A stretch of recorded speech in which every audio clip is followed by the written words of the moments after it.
Hello there. Today I'm taking a little wine from southern France. This is a Minervois, but this particular Minervois is being made by two very well-known winemakers from the Burgundy region. So this is La Ciaude. It's a 2020 vintage, and it is produced by Domaine Anne Gros and Jean-Paul Tollot.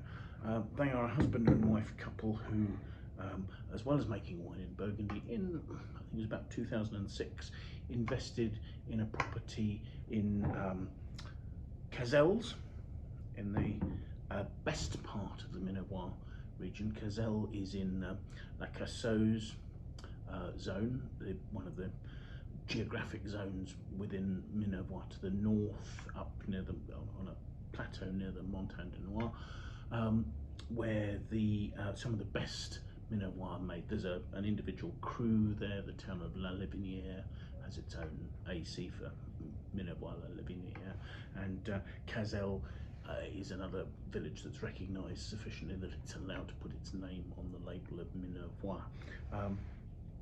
So what attracted two superstar Burgundy winemakers to come to Minervois to make wine?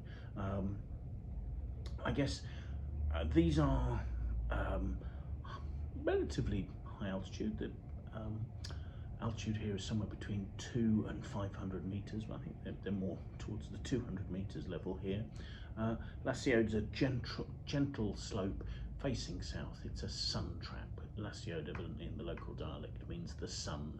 So that's typifying this, and it's got wonderful, typical for Minervois, clay and limestone soils, and the limestone is a really bright white chalky soil. So not only are you getting good sunlight, you're getting reflection of that sunlight back onto the grapes as well. So a fantastic site. I guess probably also a site that probably was quite advantageously priced. I mean, hillside sites are harder to work, and if people aren't looking to do viticulture as their sole job, it's very difficult to work to put in the labour necessary to look after a hillside site in an area like this. The other thing is some fantastic vineyards. La Ciaude is a Ludi, a single identified vineyard, but within its just over 3 hectares, there's the largest plot is Syrah. That's 25 years old, and that's just over a hectare's worth. There's 0.8 hectares worth of Carignan that was planted in 1904, so incredibly ancient vines.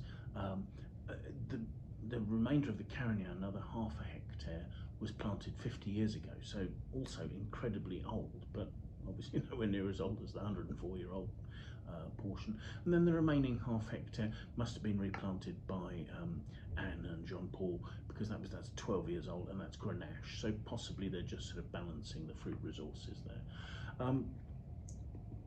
So I mean, just the ability to buy vines of that age in Burgundy the pricing would be phenomenal. And actually, if you're working with Carignan particularly, it really repays the quality of fruit that comes off old vines is really beneficial to the style of the wine. So that's quite important for them.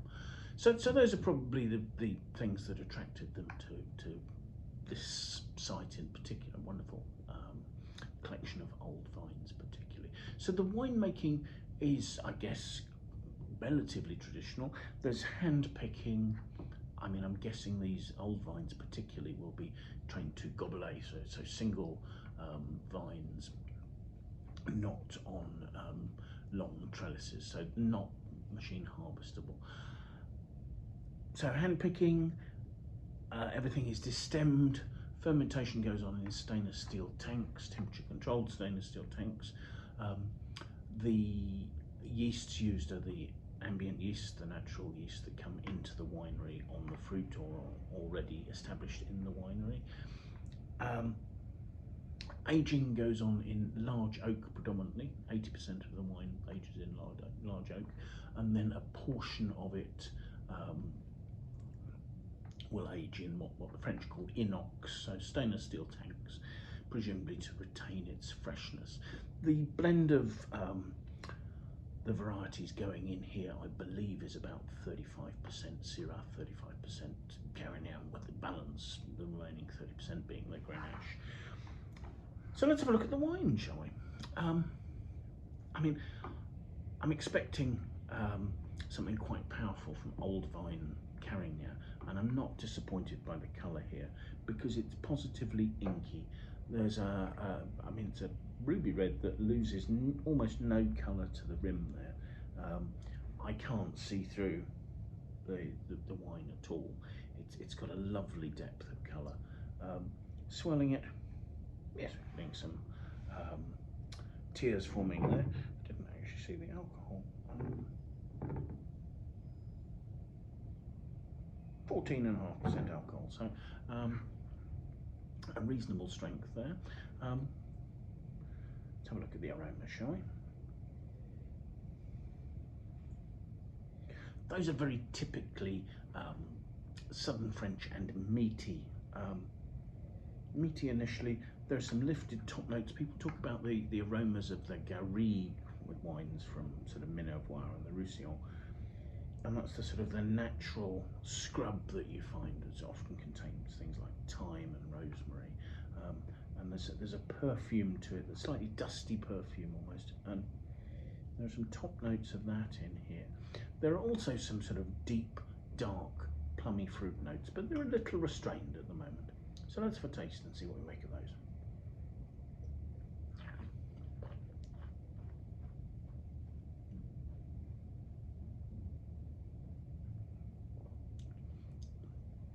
Gosh, that is a tight, well-structured wine.